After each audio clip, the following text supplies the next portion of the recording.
NEET 2026 के exam result के बाद स्टूडेंट की काफ़ी ज़्यादा डिमांड थी कि भाई जो क्वालिफाइंग मार्क्स की कट ऑफ है उसे कम किया जाए, क्योंकि नीट के इतिहास की अगर मैं बात करूं तो आज तक इतनी ज़्यादा हाई कट ऑफ कभी भी नहीं गई है क्वालिफाइंग मार्क्स की। जबकि नीट 2026 का एग्जाम काफ़ी ज़्यादा टफ था, जैसा कि नीट 2025 का था मेरे भाई, और इसीलिए स्टूडेंट काफ़ी ज़्यादा प्रोटेस्ट कर रहे हैं, एनटीए के ऑफिस के बाहर बैठे हैं और ये बात एनटीए के ऑफिशियल्स तक पहुँच चुकी है और उन्होंने अभी स्टेटमेंट भी रिलीज किया है कि क्या हमारी क्वालिफाइंग मार्क्स की कट ऑफ कम होगी या फिर नहीं होगी। तो मेरे भाई वीडियो को लास्ट तक जरूर देखना, एक एक सेकंड काफ़ी ज़्यादा इंपॉर्टेंट है। उससे पहले यार मेरा नाम मोहम्मद उवैस, आप सभी लोगों का स्वागत करता हूं अपने इस यूट्यूब चैनल पर, और प्लीज़ मेरे भाई चैनल को सब्सक्राइब जरूर कर लेना। प्लीज़ यार आप सभी लोगों के सपोर्ट की ज़रूरत है, मुझे एक सब्सक्राइब जरूर कर लेना, इस वीडियो को एक लाइक जरूर कर देना, और क्वालिफाइंग मार्क्स की कट ऑफ अगर आप सभी लोग कम कराना चाहते हैं तो चैनल को सब्सक्राइब जरूर ही कर लेना।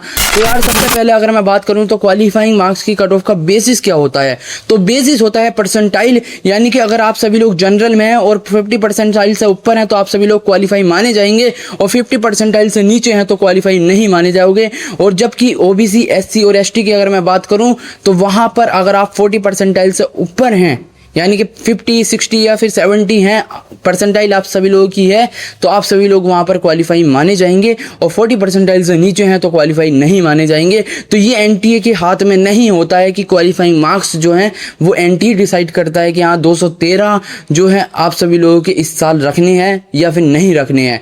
जबकि इतना ज़्यादा टफ पेपर होने के बावजूद भी कैसे यार 213 कट ऑफ चली गई क्वालिफाइंग मार्क्स की, ये हमें नहीं समझ में आ रहा है। जबकि नीट 2025 का भी एग्ज़ाम इतना ज़्यादा टफ था, वहाँ पर भी 120 या 130 गई थी और यहाँ पर 213 यानी कि दुगनी चली गई है।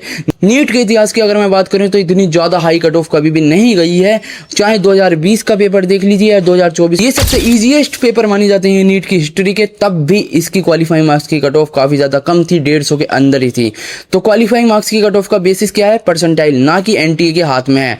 अब एनटीए क्या कर सकता है अगर उसे कम करनी होगी क्वालिफाइंग मार्क्स की कट ऑफ, तो वो कर सकता है जो 50 परसेंटाइल जनरल के लिए है उसे 40 परसेंटाइल पर ले आए, और जो ओबीसी, एससी और एसटी के लिए है 40 परसेंटाइल का क्राइटेरिया, तो उसे और कम कर 30 या फिर 35 कर दे।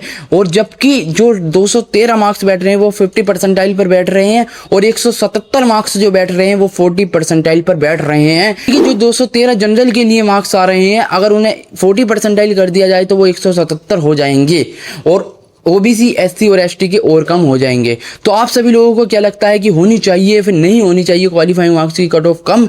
तो आप सभी लोग मुझे कमेंट सेक्शन में जरूर बताना।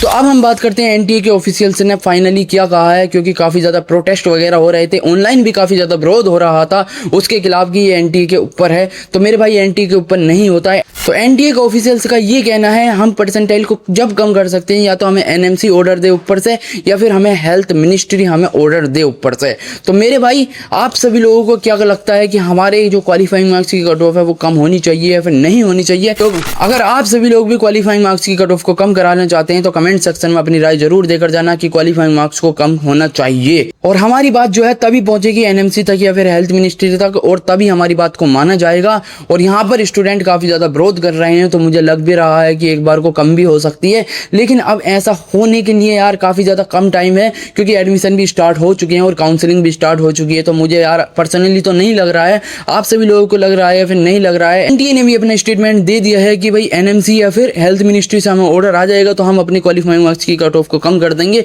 तो आप सभी लोगों की जिम्मेदारी है कि हेल्थ मिनिस्ट्री को टैग करें, या फिर जो आप सभी लोगों को करना है वो कर सकते हैं, क्योंकि काफ़ी ज़्यादा कम टाइम है और क्वालिफाइंग मार्क्स की कट ऑफ के बिना कहीं भी एडमिशन नहीं ले सकते, चाहे अब्रॉड की बात करें या फिर इंडिया की बात करें, एमबीबीएस की बात करें, बीडीएस की बात करें या फिर बीएमएस की बात करें, किसी भी कोर्स की बात करें, बिना क्वालिफाइंग मार्क्स की कट ऑफ के एडमिशन नहीं ले सकते। अगर आप सभी लोग अब्रॉड जाना चाहते हैं तो वहाँ के लिए आप 2024 में क्वालिफाई हुए हों या फिर 2025 में क्वालिफाई हुए हों या फिर 2026 में क्वालिफाई हुए हों, कोई बात नहीं मानी जाएगी। पिछले 3 साल में अगर आप सभी लोगों ने एक बार भी क्वालिफाई किया है अपना एंट्रेंस एग्जाम नीट का, तो आप सभी लोग विदेश जा सकते हैं, वहाँ से अपना एमबीबीएस परस्यू कर सकते हैं। तो मेरे भाई अगर विदेश वालों, अगर आप सभी लोगों ने किया है एक बार भी क्वालिफाई, तो आप सभी लोगों को घबराने की कोई बात नहीं है, मुझसे कांटेक्ट कर सकते हैं। मैं जो है आप सभी लोगों को अब्रॉड भी एडमिशन करवा सकता हूँ काफ़ी ज़्यादा सस्ते में, क्योंकि मेरे दोस्त जो हैं वो एब्रोड से ही पढ़ रहे हैं और वो उनके पास काफ़ी ज़्यादा जानकारी है इसके बारे में। तो आप सभी लोग मुझसे कांटेक्ट कर सकते हैं, मैं आप सभी लोगों को अपना व्हाट्सअप नंबर दे दूंगा। अगर बेहतर लगे आप सभी लोगों को, हाँ भाई कि इतने रुपए में हो जाएगा आप सभी लोगों का एडमिशन, तो बात कर सकते हैं। अगर नहीं लगता है आप सभी लोगों को बेहतर तो मत करना यार। तो इस वीडियो को मैं यहीं एंड करता हूँ। इस वीडियो को लाइक करना, चैनल को सब्सक्राइब जरूर करना। Thank you everyone.